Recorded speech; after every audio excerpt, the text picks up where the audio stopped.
everyone, welcome to Briar Haus Writes. I'm Becky Parker, and today it is my honor to be able to have writer and educator, poetry judge, and carpenter with us today, Mr. Jake Lawson. Jake, welcome to the program.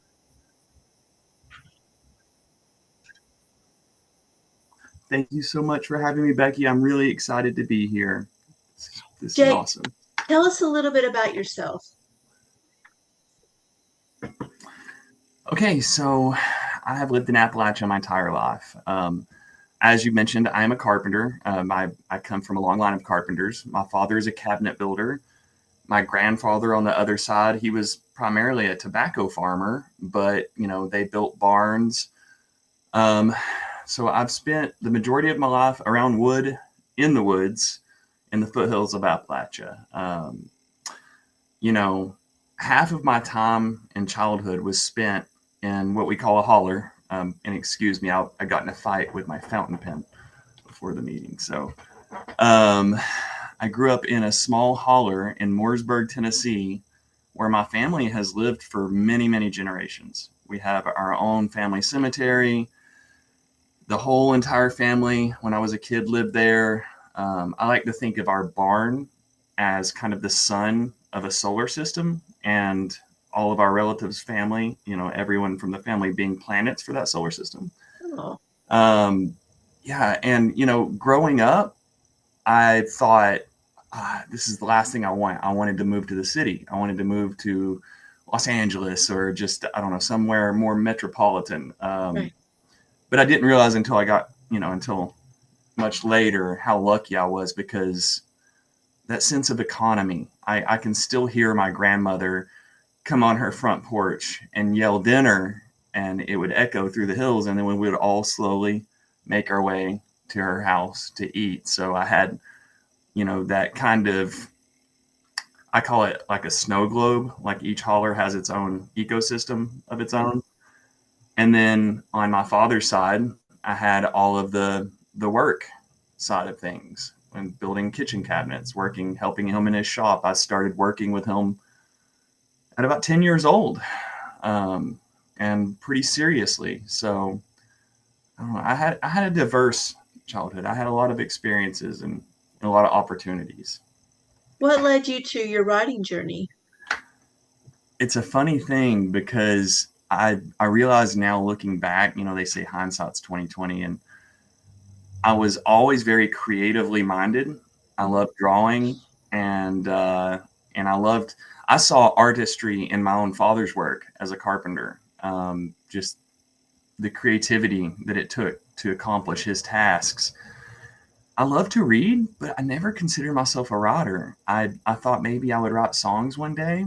Mhm. And here's the funny story that I have about why I write. When I came to ETSU, I was never college track in high school, and I had a pretty poor GPA, to be honest. But I took Dr. Jesse Graves' class at ETSU, and I had a mentor by the name of Don Johnson at the time too, he was the then poet in residence of ETSU. I took their classes just by chance, and I thought, wow, these folks are so cool, and this work that they're presenting, it's something I could tap into, because I had lived that rural life. And Jesse, a lot of his poetry is place oriented. It just felt like something that I could do, and it would be an outlet for my creativity. So I stayed after class one day and I lied to Dr. Graves. He asked me if I wrote, and I said yes, but I had not really written anything. And so he asked me to come to his office with 3 poems that next Friday, and I showed up, and he treated me like an equal. Like, he treated my poetry, he treated me with respect, as if he were talking to one of his own peers. And that just, I don't know, that lit a spark in me to just keep going. So for me, I think it was right place at the right time. Do you remember what those three poems were about? I do. I do. I actually, because I was taking his intro to poetry class. Hmm. And at this point, I'd realized these were the classes I could do the best in. I wanted to go the science route. I'd failed those classes. I wanted to try some other paths. It didn't really work out. I made the good grades in there, so I started to pay attention. I did an imitation of Robert Frost, and I did an imitation of Wallace Stevens. Okay. And then I did like a Jack Kerouac kind of. I think everyone has a little bit of a Kerouac phase at some point, and I don't know, like a stream of conscious style poem. And I can remember him very deliberately underlining, and it was so different than any of my other poetry professors. Instead of marking it up and saying, "Oh, don't do this, don't do this," he underlined the one line that was working well, and he said, "We want to see more of this," And it was more about what my strengths were than what was going wrong. Do you have a writing process that you go through when you are creating those poems? I've been thinking a lot about this, and right now, the projects I'm working on right now, I have a little bit of a process, but really, it's just chaos. Uh, I I just sit down, and it might be an image I have in my mind. It might be one turn of phrase, or just the way two words sound together. I love the sound of things. That might be the most I sit down with, but then I just start pouring, and then one word leads to the next. I think of Robert Frost's line is from his essay, and I'll butcher this, but a poem is like an ice cube riding on its own melt, an ice cube in a frying pan riding on its own melt. Like, it just kind of creates itself, and I trust that process. So it takes a lot and a lot of drafts, but I kind of just mine them, I don't know, from nothing at times, it seems. But you also write fiction, and fiction is a little bit different from poetry. In what way are you attracted to writing fiction, and what story kind of lines do you write about? What's your genre? So yeah, so with fiction, that's that's really, if you asked me what my original dream was as a writer, it's to be a fiction writer, because I was obsessed with Kurt Vonnegut and the Salinger short stories, and just so many different fiction writers, Raymond Carver, for example. I wanted to do that, Mhm. and so I try to bring that narrative element to my poetry. Right? But I have had this ongoing project, and you'll see the a lot of I have a growing corkboard problem. I guess You have a lot of stuff on those boards, yeah. yeah, and this is nothing. This is just the one wall, and it lines the other side of the wall, and then my office is the same. And most of this is fiction. It's a novel that I've been working on for maybe 7 years. Um, I actually do pace out. I know that I have to leave space for the chaos to kind of create the magic. Right? But I am very meticulous in planning and plotting this stuff out, because I'm intrigued by the concept of Chekhov's gun. They're like, everything, if it's mentioned, it's there for a specific purpose. Right? And it's a lot like poetry in the way you don't want any excess. You want to have this functional thing, but with no extra baggage. Um, But what is that novel that you're writing for 7 years? What's the premise of it? I'm very so curious. Yeah, so this one, and it's very different from anything that I would write poetry related. It's about, it's based in real life off a group of friends that I was surrounded by growing up, and in a small town, Mooresburg, Tennessee. The closest thing to us was Rogersville, which was another very small town, but at least there were fast food joints there. We were a bunch of skateboarders, and we were just kind of rebellious in spirit, I guess you would say. And I want to write kind of a coming of age novel about my group of friends and how we all banded together. So that's the true life premise, but it's also about what happens when kids are left to their own devices. And then the larger picture is, I want it to be about generational trauma. So Sounds very fascinating. I know that's pretty vague, but It is kind of, but in your mind you kind of think, oh, okay, I would really like to read this book when it's finally in completion. If you could read some of your work for us, we would love to hear it. Oh, absolutely. Okay, so my current poetry project, I'll read a few from the poems I'm working on now. I'm collecting endangered and threatened bird species poems for East Tennessee in our region, Hmm. and some of them just feature the birds, but some of them are about the birds. So I have a handful of those ready. And here is one called Coming Home Father's Day, and it was recently published in the last issue of Pine Mountain Sand and Gravel. So it's called, and it ties me back into my father and his work ethic and the carpentry. And so work is how we play, and there's always work to be done. The big fallen ash won't mill itself. 2 years too long, the tree waits, low and on its side, rested in shade by the fence line, bottom soft, reclining in grass, much longer and it'll waste. Like driftwood sticks we break between our fingers at Cherokee Lake, wasted time in branches shelled with bark, like snake eggs denting under my thumb. Roots split, awaken my mind, pulling up undergrowth of forgotten familiarity. Photograph memories spalting with age. A woodpecker's vacant hole repurposed for the Bewick's wren. A past life of nests and names. Anniversaries of sawdust and sweat. So, thank you. And Has your father seen this poem? he has, and that was a very productive ash tree. Not only did I get the poem from it, a lot of these trees fell with Hurricane Helene. Oh, And yeah, while we don't want to cut down a tree, if it falls over, we want to make the best use of it possible. exactly. You Give it want a to new preserve it.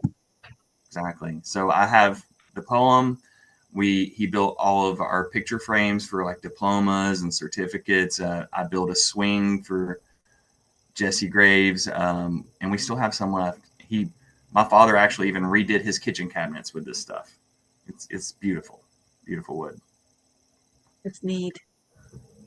Um, and Sounds like your culture of your carpentry and your father and his father, it sounds like that just resonates within, your poetry. and that was my entry in. That's when I realized that I had some footing with this kind of work because I had lived the life, and my father used to make a joke. When I graduated undergrad and I knew that I wanted to be a writer, I had some small success, maybe, a publication here or there and all that. And then I remember my father joking to his friends, like together, they would ask, like, well, what's Jake up to? And he'd say, oh, well, he's a writer now. He went to ETSU and he got a degree and now he's a writer. And he would joke and say, he got that from me, and he would say it in a very jovial way, but he didn't realize that I did, Did. and it's so much of the process, the experience lived, it all informs my work, whether I mean for it to or not. It's there. Well, Um, and so many times you want to divide the intellectual academic world from the real life blue collar world, and yet they are so immersed and they couldn't survive without each other. exactly. That's the larger conversation. I know that I wanted to talk a little bit about just the more of that intersectionality between carpentry, blue collar work. I had an experience last week, for example, where I was working on an '85 Chevy Silverado truck, Hmm. and I do not advertise myself as a mechanic, but I kind of repeat this phrase. I can't remember if my father said it to me or who said it to me, but it was, just because we haven't done it yet doesn't mean we cannot do it. And this was a scary project for me. I had to tear down the steering column on a Silverado truck to change some turn signal levers and get down in the mechanics and try to fix the horn. Well, I had to rely entirely on my critical thinking skills. And then when I found myself in a corner and I didn't know what to do, I had to utilize my creative side. And it's the same with carpentry. There's always unknown variables. There's Hmm. always things that will happen, whether, I'll work myself into a corner or I write myself into a corner. It takes a creative solution. And as long as you're creative enough and, willing to work, it all turns out in the end. Right. Well, and when you said and you're willing to work, so many times people think that being a writer is really easy. You just, those thoughts come to you in the middle of the night and you just get up at 3 a.m. and write them down. But it's so much work to really get that idea from pen, get it down on pen and paper. It really does take the work It to does. learn the craft of writing and not just, with poetry or, whatever, but the research that goes into it. There's so much work. So I love the fact that you say it's good to have creativity, but it's really important to put in the work. Well, Jake, let's hear some more of your work. Okay, great. And so here's another. This one features the logger-headed shrike, which is in one of the recent issues of Appalachian Places. And it is, I'm really proud of this one because it's a villanelle. And for me, completing something like a villanelle or a sonnet, I feel like that's as close as I'll ever get to learning algebra or something. It's Like a I lot of feel work. like I've completed some kind of equation by then, but I wrote it in iambic pentameter. I was just trying. I spent a couple of months really trying to work on this stuff, and so it's called Notes to the Logger-Headed Shrike. In your feathers, a folded handkerchief. Lay low and take your fill before you fly, a blur of white to disappear in trees. Away in fields, in shrubs, in scattered leaves. Collect your insects and perch on thorns and wire. In your feathers, a folded handkerchief. A prayer cloth to pin at shouldered wings. Oh, look to me and wait by branches high, you blurring light to disappear in trees. Where I have sometimes wished to go, to free myself into the woods and out of sight, my arms held close. A folded handkerchief, letters and stitching, names of families, and soon the ending line, to reunite with blurs of white to disappear in trees, extinction similar to being free. And so I'll watch you, little bird of might, your wings held close, you folded handkerchief, a blur of white to disappear in trees. That is beautiful. I can see why they took it. I'm happy with those. It's like I said, anything formal. I'm very obsessed. Some of my friends call me a formalist. I am obsessed with traditional form, and maybe it's the carpenter in me that wants to measure and divide and figure out all the fractions. And but to write an iambic pentameter or anything like that, I know that it's what I think of the 10,000 hour rule. I know that I'll need to practice a long time before I can make this really, really good. And so, yeah, I'm really proud of the few I've completed. You've mentioned ETSU several times. For those who are listening who are from around the world, what is ETSU and how are you involved in it with a as being the editor of the Mockingbird? Absolutely. So, East Tennessee State University. It's located in Johnson City, Tennessee. Uh, we have a thriving creative writing scene. We have a thriving creative scene in general. My connection to the Mockingbird, this I think will help, you know, talk about the school a little bit while also talking about the Mockingbird. Is I came to ETSU in 2009 for my undergraduate degree. Mhm. And it was a pretty big school at that point, state university. I was lucky that they took me because I was, like I said, I was not the best student coming out of high school. And we had a pretty decent writing scene then. But after I graduated in 2014 and moved away, I went, you know, I went headfirst into the carpentry world again and into construction and working in factories and things like that. And I did that for about 10 years. When I came back to ETSU in 2022, not only did the writing scene, but everything had blown up like times five. Our downtown filled up. We had tons of independent businesses. We had 5 times the writers, 5 times the artists. There were new buildings.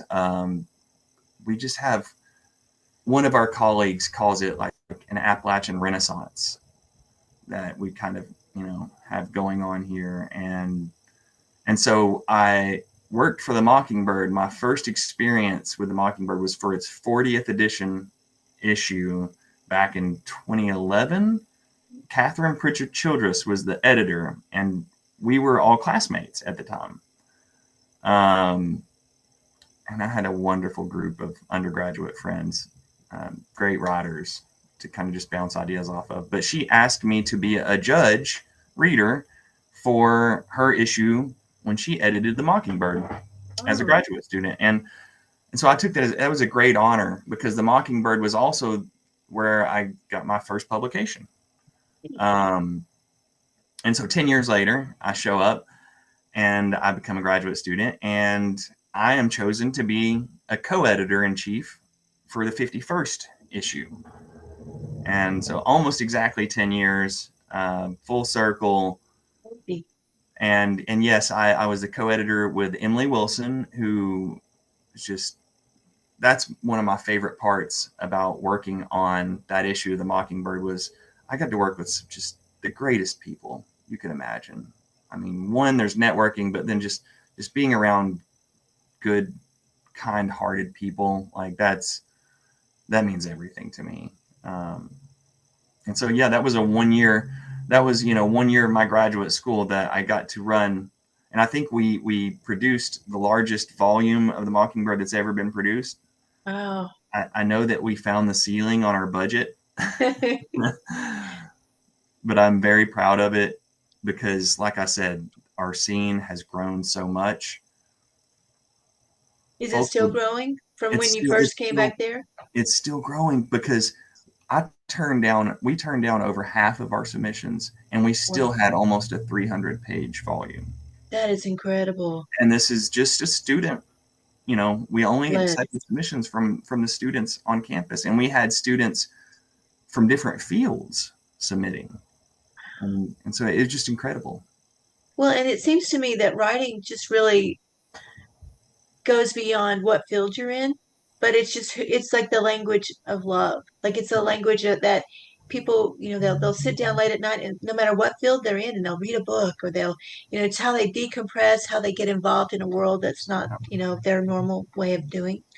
But when you are involved with, like the Poetry Society of Tennessee, how do you feel about poetry submissions, and just what does it mean to you? Oh, I see courage, and I see strength, because I mean, it is a very vulnerable thing, to send your work out, and it's really scary. I can remember I've had friends, they received 40 or so rejections before they finally got published. And when I started, like I said, I was lucky to have multiple mentors. Mm-hmm. I had a lot of mentors that were impressed on me that it was important to develop a tough, thick skin when it comes to this. And so, because I probably received 60 rejections last year, and maybe, 7 or 8 things came through. Accepted. But yeah, and I know, since I've had editorial experience now, that I know it's a multitude of factors. It's rarely ever, oh, the editor thinks this stinks, there's no way, don't ever darken our doorstep again. It's timing, it's who's reading the stuff. It has to do with the theme, whether or not it's a good fit or not. I've heard that some use Chat GPT to ask, where can I, they submit a poem, but they think, oh gosh, is it going to be rejected? So rather than ask a human person, they ask Chat GPT, hey, would you look at this poem and see where it can be submitted? Because that way, if Chat GPT says, I don't think it can be submitted anywhere, at least that's easier to get rejected by a computer than it would be by a person. But sure. But how do you deal with that issue of opening yourself up to that being, subjective critique? Well, honestly, I hope this answers the question, but I recently watched an interview with Ocean Vuong, and Ocean Vuong said that he wanted to make vulnerability, this main strength. And so for me, even though I may submit out and expect a rejection, that I know that this is a growing pain. Mm-hmm. So I'll often aim higher. I'll aim so high that I know there's no possible chance. And at the end of the day, I'm not surprised when I get the rejection, but Right. sometimes I get lucky. You know, um, I just see it as a way to pay my dues, but also continually level up. Because when I submit that out, if I submit a batch of poems to my dream places and then they reject it, I'm going to look at it again. And maybe one of those editors sent me a note. Right. I'm lucky, and then I can revamp that. I can revitalize that poem and then try again, you know, In the at future. the next place. Jake, if you, in a perfect world, what would be your hope for, based on your history and your culture and what you see, because you're finishing up your graduate program, you're teaching kids now, and you're involved in so many different organizations. What do you see in a perfect world? What do you see in the next 10 years for literacy and poetry writing? Well, I talk about this because I teach Brit Lit 1 right now. And I've found a parallel, like when we talk about like the Gutenberg press, or we talk about, literacy and new literacy landscapes.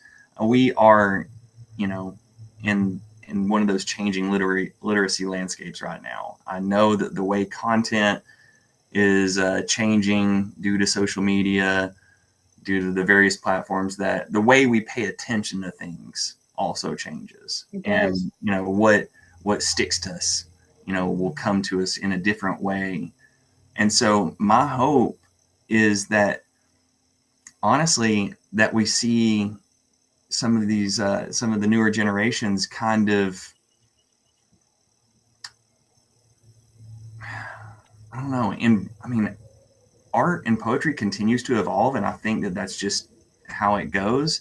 But I hope to see everyone get more excited about the written word. You know, I want to see I want to see folks celebrate novels, and I want it to be just like this, just huge thing again, the way it would have been. And I mean, I know it still happens in smaller circles, but like on A a bigger large scale. scale, on a bigger scale, I'd love to see that kind of appreciation again, just for the written word, and not just the various, social media driven type Right. posts. Yeah.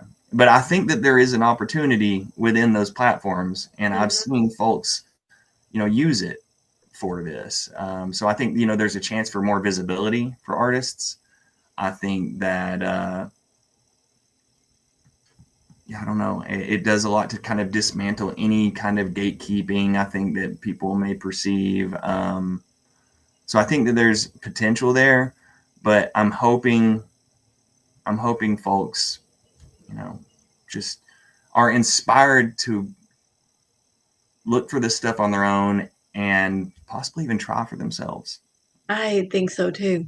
Jake, where can we find your work? Do you have a website or anything out? The website is in a work in progress right now. I plan to launch that. I used to have a literary magazine that would have all this information, but I actually plan to relaunch that soon. When I am done, I'm working on this collection, as I mentioned, about the endangered threatened bird species. As Right. that's finishing up, I am planning to relaunch a website and try to help, promote all of that. But it's my work, it's in recent issue of Appalachian Places. I'm hopping around a little bit too now. I'm doing book reviews. I'm doing interviews myself. I have an interview with Appalachian Places as well with Jim Minnick. Oh, I really good. enjoyed that one. I have a book review coming out with Appalachian Journal. It should be, I think, slated for January. Oh. Um, So look for your just look for your name yeah, yeah. because it'll be Hopefully, out there. yeah. And then I have, I have my work is in the Tennessee Voices anthologies, Pine Mountain Sand and Gravel, various lit mags. And you're also available at conferences and you're a speaker. So everybody that loves poetry, check him out with the Tennessee, what is it, Poetry Society of Yeah, Tennessee. Poetry Society of Tennessee. And if we're lucky, we'll see you in the spring conference in Murfreesboro. Oh yeah, absolutely. Well, Jake, thank you so much for being with us on Briar House Writes. And I just know in the future you're going to be do amazing things. Well, thank you so much for saying that, Becky. And it's been an honor to be here.